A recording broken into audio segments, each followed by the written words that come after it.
Hi everyone, I'm back to read the next chapter in the Caroline series. This is chapter 2 called Meeting Garnet of Changes for Caroline, Book 6, 1812. And we'll go ahead and get started. Chapter 2, Meeting Garnet. All too soon, the Sinclair's farm wagon carried Caroline into the forest beyond Sackett's Harbor. She answered questions politely, trying to pretend that she felt cheerful about the trip. Finally, Mrs. Sinclair asked kindly, "Are you getting tired, Caroline?" "A little," Caroline admitted. She'd been clutching the wagon seat as they bucked and bounced over the rough road.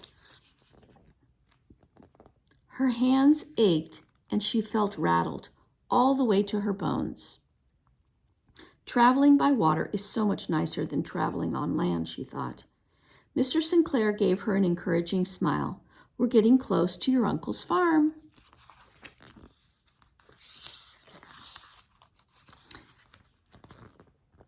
Caroline's heart grew heavier with every moment that the horse plodded away from her family, away from Lake Ontario, away from home. She knew that Mr. and Mrs. Sinclair were doing Uncle Aaron a favor by bringing her, though, and she didn't want to seem ungrateful. "It was kind of you to fetch me," she said. "It was no trouble," Mrs. Sinclair assured her. "Everyone in these parts is neighborly, always glad to help someone out." "Well, not everybody," Mr. Sinclair muttered. Caroline frowned. Was Mr. Sinclair thinking about someone in particular? Mrs. Sinclair patted Caroline's knee. "Our neighbors are good people, but we seem to have a troublemaker skulling about. One of my best laying hens disappeared from my coop last week. Our closest neighbor had rhubarb cut right out of her garden." "It's this war," Mrs. Sinclair sounded disgusted. "The thief might be a deserter who ran off from the Army or Navy and is hiding in the woods. Or perhaps a soldier is sneaking away from camp, looking for fresh food." "We've had trouble like that in Sackett's Harbor too," Caroline told them. "The soldiers and sailors get tired of eating dried peas and salt pork, so they raid people's gardens." She had no sympathy for thieves.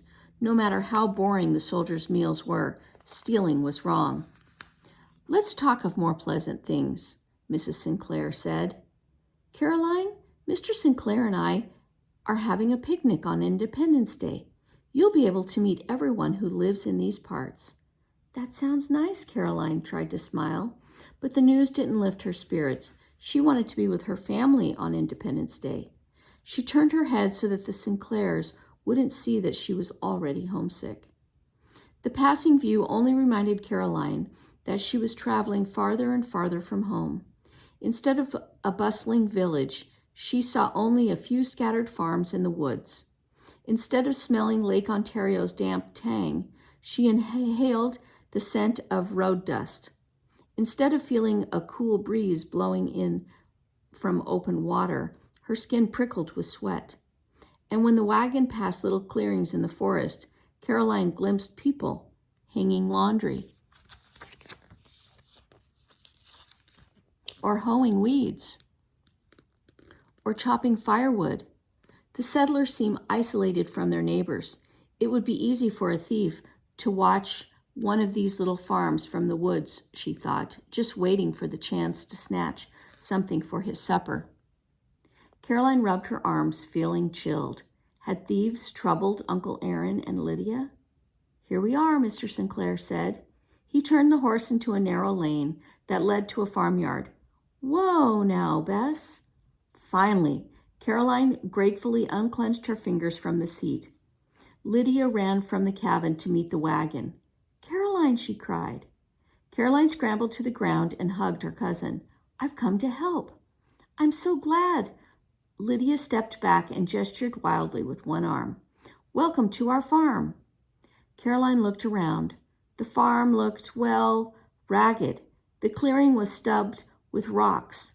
The only buildings were a small log cabin and an animal shed. Corn and pumpkins grew in straggly patches in a field still full of stumps. Potatoes had been planted in fence corners. Caroline tried to hide her dismay. No wonder Uncle Aaron had sent for her. Any help she gave Lydia with gardening and household chores would let her uncle spend more time in the field. Papa was able to buy this farm for a very low price because the previous owners cleared very little land before they moved on again, Lydia said. I know it doesn't look like much, but it will soon, Caroline said firmly. Uncle Aaron hurried across the yard. Thank you for coming, Caroline, he said. Is your family well? Yes, she told him. They all send greetings. Uncle Aaron thanked Mr. and Mrs. Sinclair for bringing Caroline. I'll be by your place on Thursday to help cut your hay, he promised. He handed Mrs. Sinclair a little crock. Here's some fresh butter, a gift from Minerva.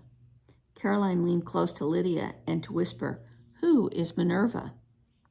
Lydia waved goodbye to her neighbors before answering, Our cow.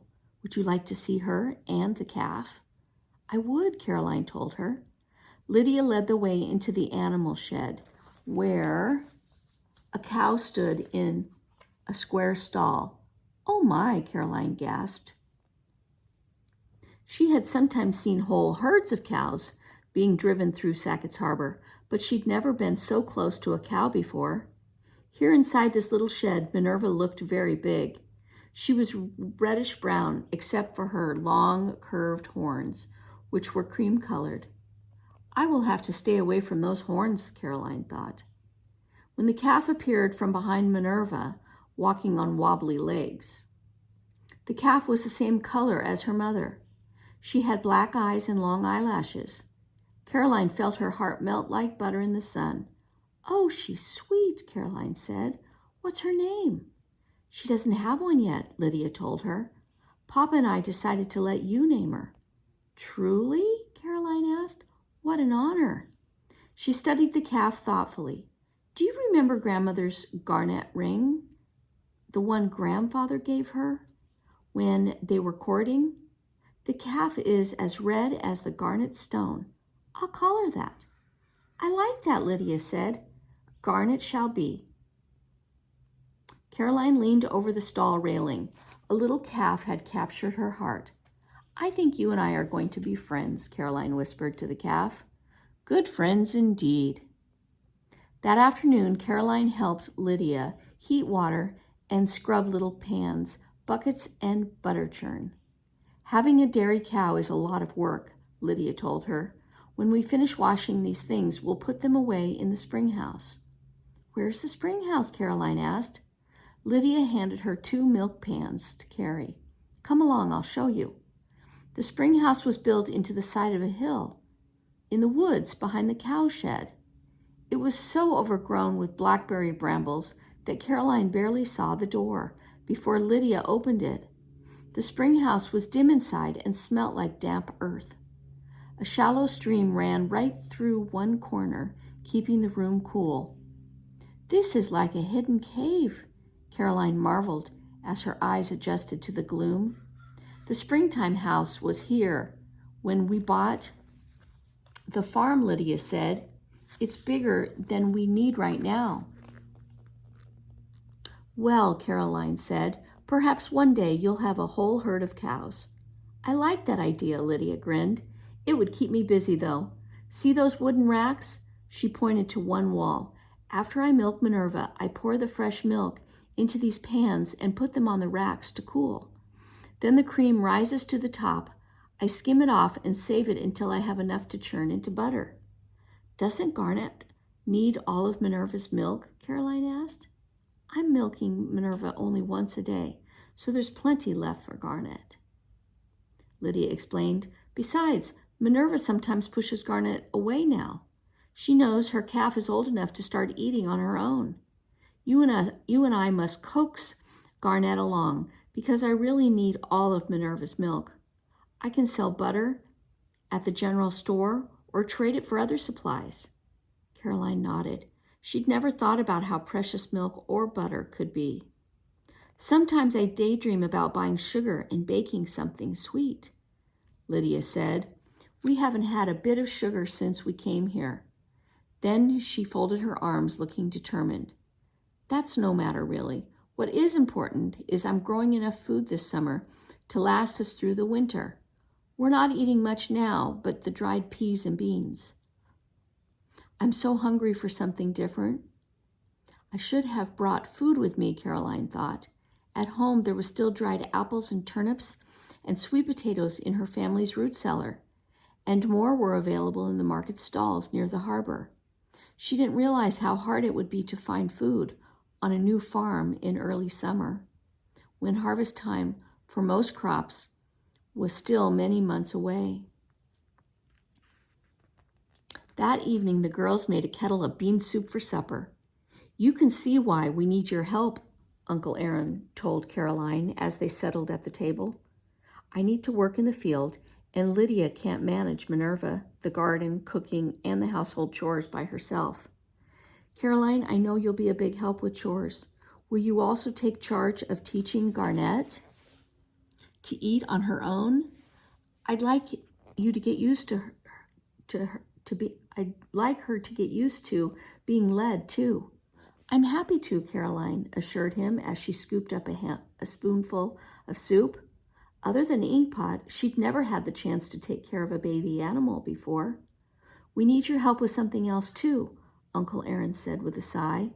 Lately, some of our neighbors have had eggs stolen from their chicken coops and vegetables taken right out of their garden. The Sinclairs told me about that, Caroline said. Lydia looked worried. Yesterday, I left a pail of milk sitting near the shed by mistake, she said. When I went to fetch it later, the pail was gone. Uncle Aaron leaned his forearms on the table and looked at Caroline. We all must keep a watch for anyone sneaking about our property. If you see anyone, fetch me at once. I will, Caroline promised.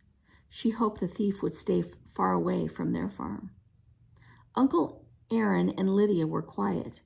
They have more challenges than I ever imagined, Caroline thought. She looked around the little cabin, just one room and a loft. She and her parents had once lived in a log cabin, but she remembered it was a cheerful place with pretty embroidered samples on the wall and colorful woven coverlets on the beds. The Livingstons hadn't been able to take such treasures with them when they fled from Upper Canada. This cabin looked bare and lonely. Caroline turned to her cousin. Lydia, I thought of some sewing supplies. Perhaps we can start making a quilt. Lydia's face broke into a grateful smile. Oh, I'd like that.